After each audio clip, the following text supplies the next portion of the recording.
Hi everyone, it's me, Plantine Charlene, and today is about replacement plants.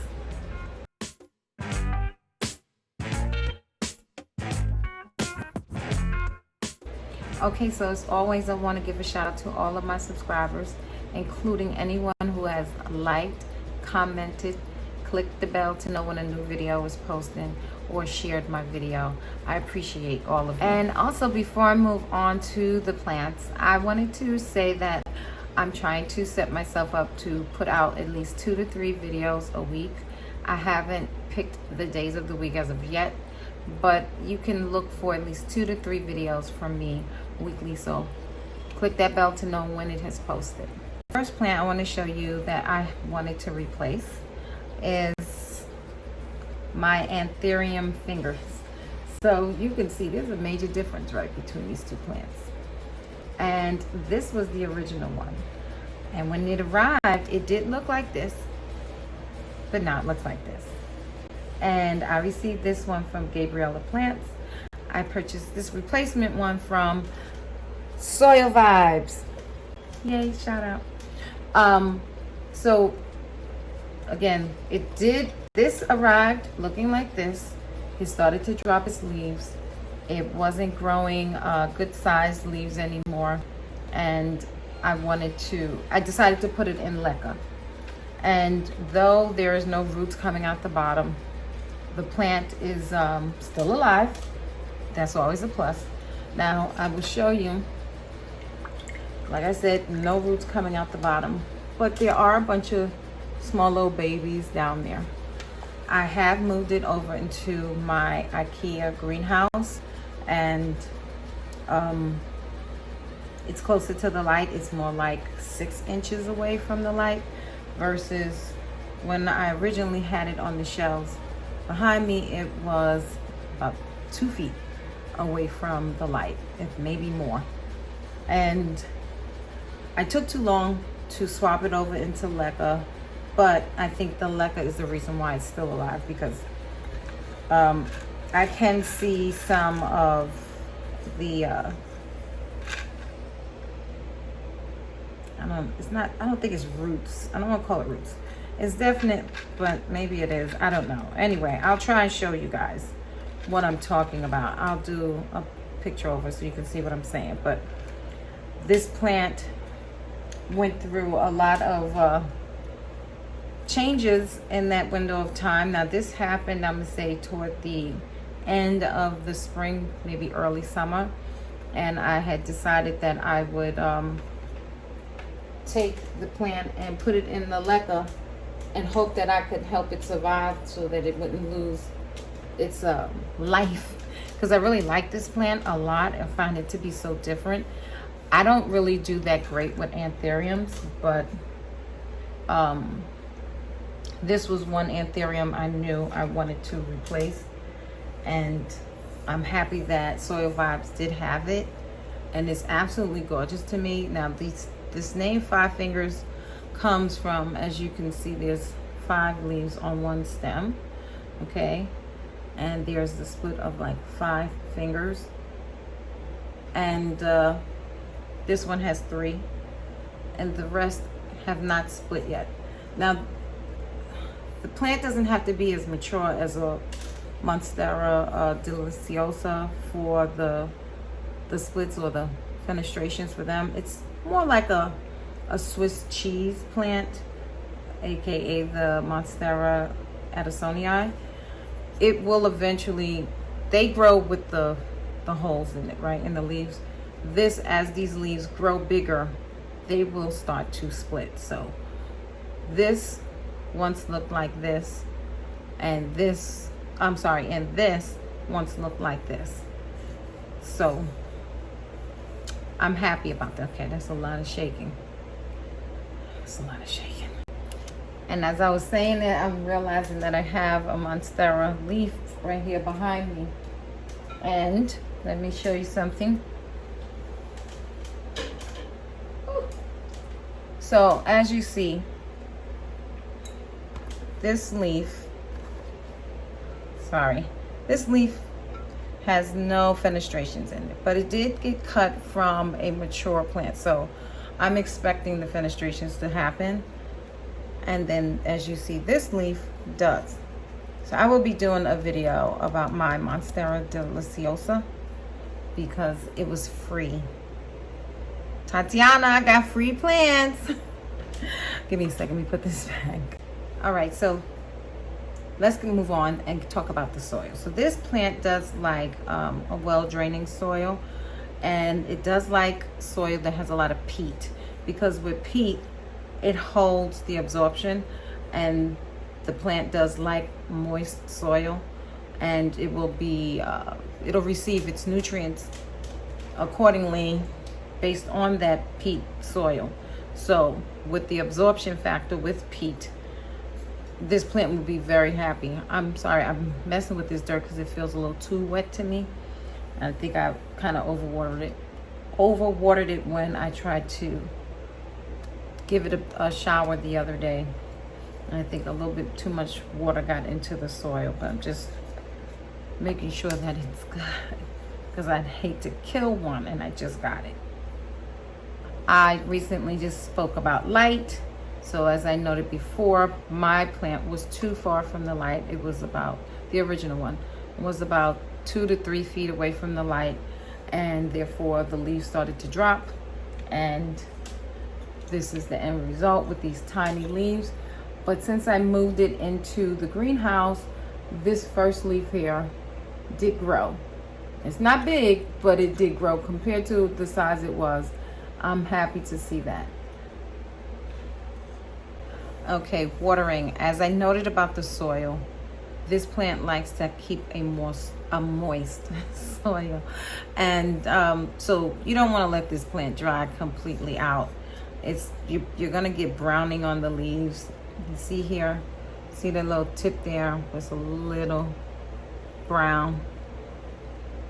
Now that, it can be a sign of overwatering or underwatering, but as we all know, or if you don't, it's better to let your plant dry out more than overwatering it, because the chances of it coming back from being underwatered is way better than being overwatered.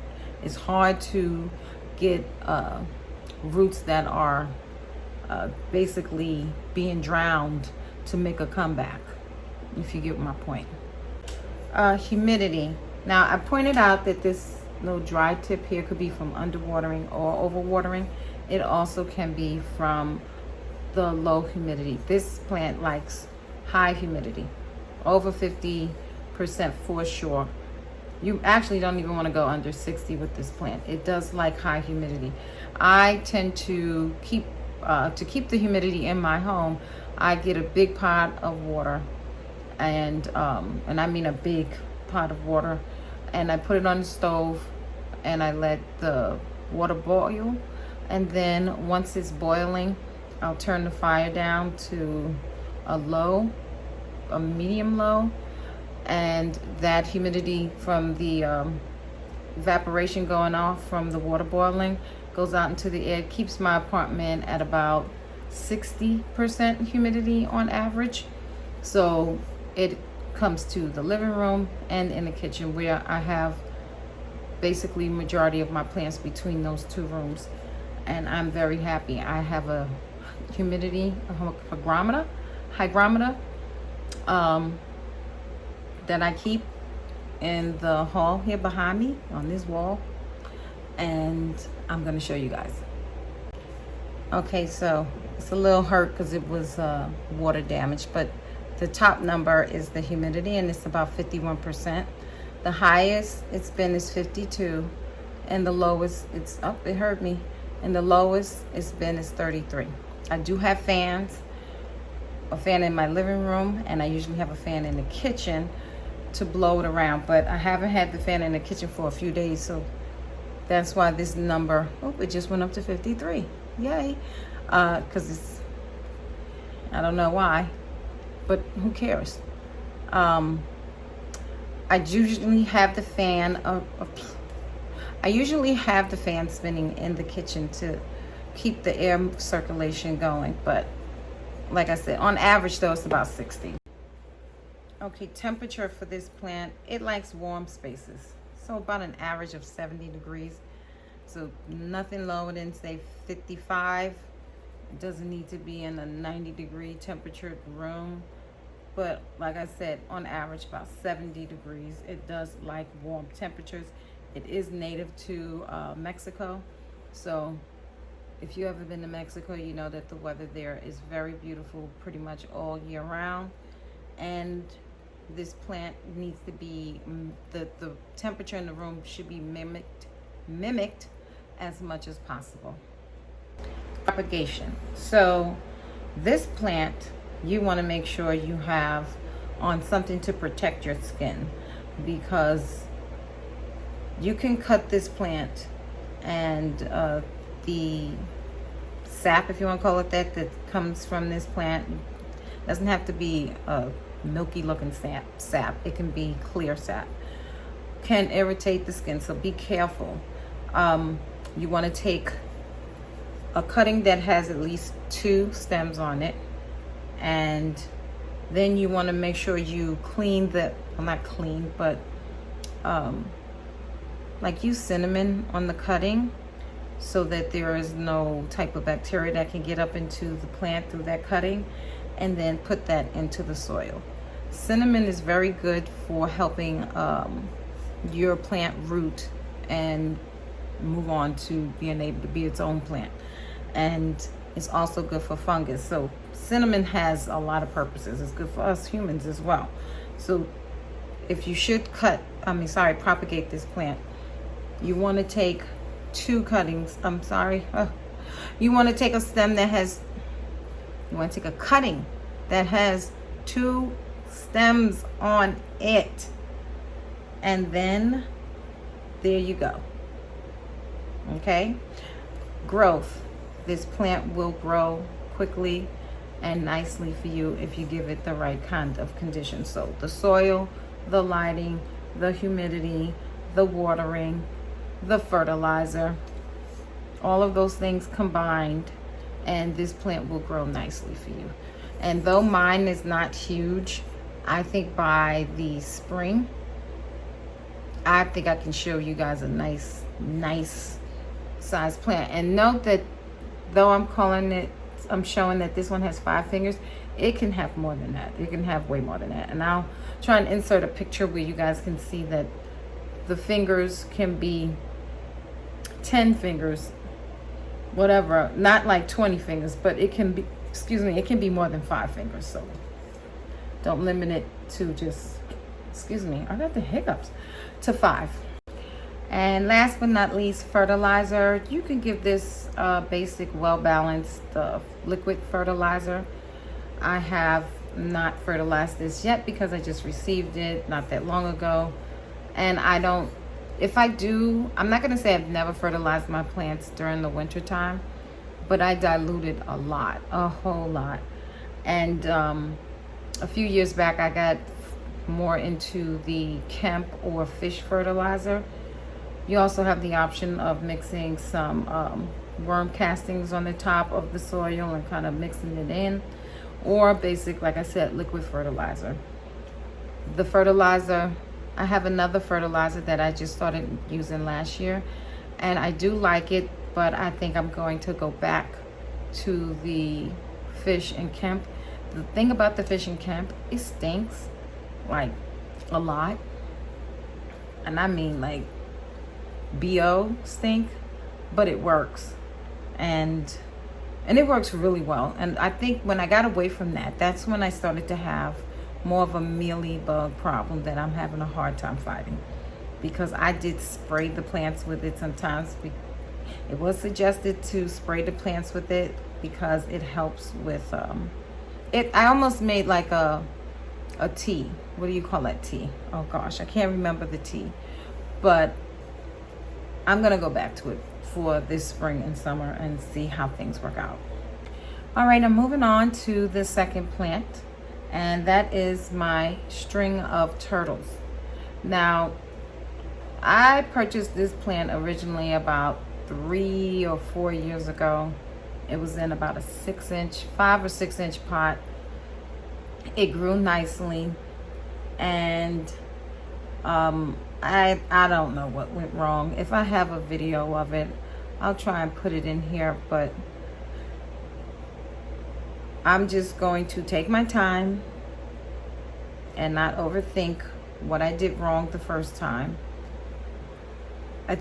Honestly, I think I was waiting too long to water it because I had it hanging from a pot that wasn't in my average visual. I was missing it, and by the time I remembered, it was so dry. Even though I know this plant can hold water in its leaves, I was letting it dry out way too much. I mean, I was forgetting like 2 to 3 months before I was watering it. I'm surprised it survived as long as it did. It survived a long time. So it's a very resilient plant. But here it is. Again, I purchased this from Soil Vibes, and it's in about a 3-inch pot. It looks good. It's nice and full.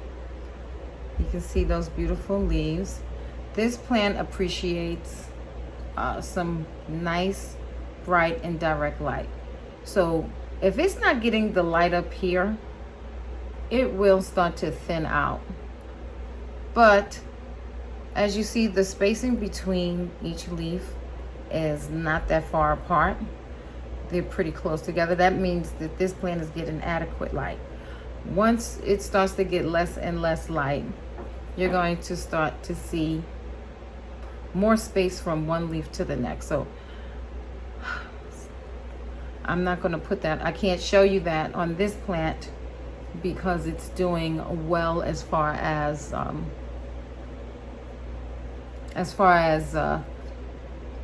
the way the light that it receives. Sorry, I can't talk.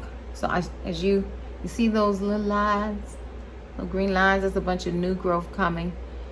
I haven't picked a spot for it yet, but so far so good. But I'm not going to wait too long before I find its happy place, so that it stays looking nice and full at the top. Because again, if you don't, it'll start getting a little bald, and you'll see more soil and less plant. It'll be nice and full down here, but up here it'll be a hot mess. So I don't want that. So I'm gonna find some type of area where the light comes down on it, but I don't know where that will be, since most of my grow lights are too far away for that to happen. But anyway, so this plant watering, you want to marinate. Don't marinate like me 2-3 months and kill your plant because it's thirsty as I don't know what. I'd say at least once a month, depending on the size. Now this is only in a 3-inch pot, so I watered it since it has arrived. Not a lot. I did not water it like a basic succulent where you let it dry out completely and then you give it a flushing, like really water it. Just let the water go through it, really run through the bottom. Excuse me. And then let it marinate again for at least another month. I just gave it a little bit of water because it was dry, but I didn't want to overdo it since it's this time of year. But as you see, these leaves look nice. They're not flat. They feel stern and strong. They have a nice green color to them. And this is how it came. So it's not like I did this. I can't take credit for it. But oh, now see, I'm feeling these. Ah, look at that. One fell off and it's looking a little straggly. And oh, look at that. That was too easy. You know why? Because it needs some water. It's so thin. So maybe I do need to give it some water. You live and you learn. Okay, so like I said, that leaf fell off. It's really thin. So is this one. So this stem here, these leaves look a little thin, but up here they're nice and firm. So I'm going to give it a little bit of water, not a lot, just to kind of perk these other leaves up, and then leave it alone. So there we go, my string of turtles. Oh, as far as fertilizer goes, I have never fertilized this plant, but I know that you can. I'm not big on fertilizing succulents, even though I know if any of your succulents can bloom, it will help with the bloom. But I'm not worrying about a bloom for this plant. I don't know, we'll see. But if I do fertilize it, I will use that fish emulsion and the Kemp. It's gonna stink in here again. It was funky. Just want to point one other thing out about overwatering this plant. You want to be careful. As I said, I gave it a little water. I wanted it to dry out again, which it feels a little moist to me, so maybe the water didn't come down to those leaves. I'm not watering it again. I'm gonna wait. I'm willing to lose one stem of or string of leaves, but I'm not willing to lose the whole plant because I'm getting a little beside myself with overwatering. Okay, so be careful with the overwatering. In addition, these strings are very thin and very sensitive. Ooh, I got a lot of dirt on the end of this. Ooh, see that? So let's move over here. They're very sensitive. They're easily to be broken.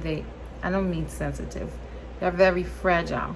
So they can break very easily, and these leaves can fall off very easily.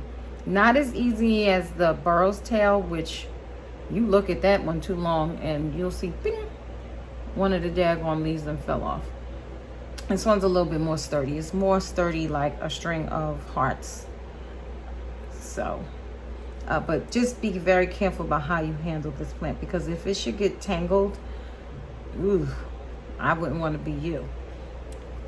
Also, as I was talking about earlier about the fullness here, this plant can get really like full and bushy, and if I can do that with this plant, I am really going to think I'm all of that.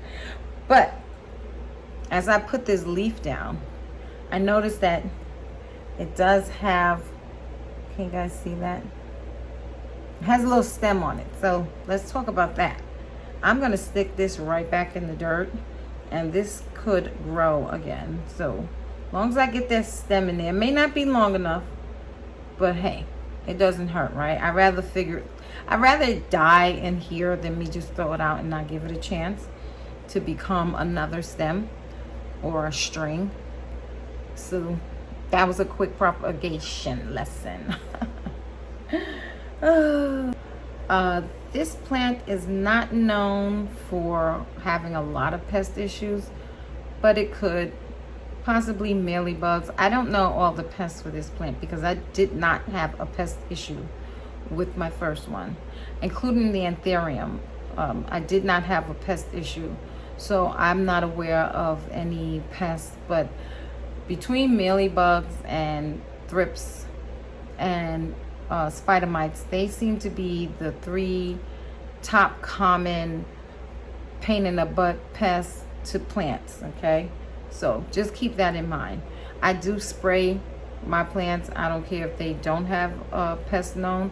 I spray them anyway, and both of my plants have been sprayed, and they both have been given a bath, and they will be sprayed again. So they're living in quarantine world like the rest of us.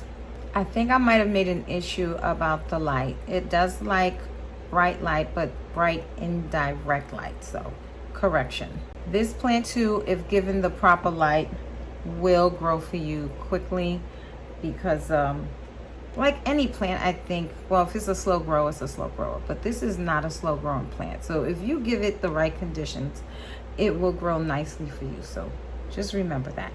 So let's take a good look at this now, because by the end of the spring, this might be, I'm gonna do this. See it? Look at that growth. Look at the growth. Hopefully. Got to put positive statements out into the universe. If you want it, speak truth to power, right?